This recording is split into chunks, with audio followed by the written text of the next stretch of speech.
ઘોઘા જૂની સરકારી હોસ્પિટલ પાસે પાણીની લાઇન લીકેજ થતાં હજારો લીટર પાણીનો બેફામ થયો બગાડ।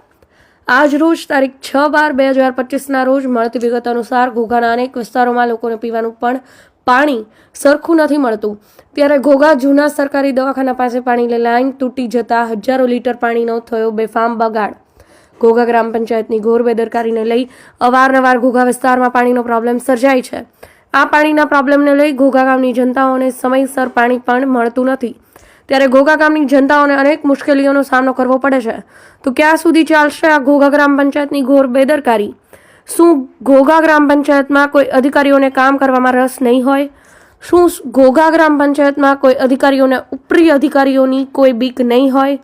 તેવા અનેક લોકમુખે ચર્ચાઓ ચાલી રહી છે। Zahid Syed, reporter 24 news, Bhavnagar.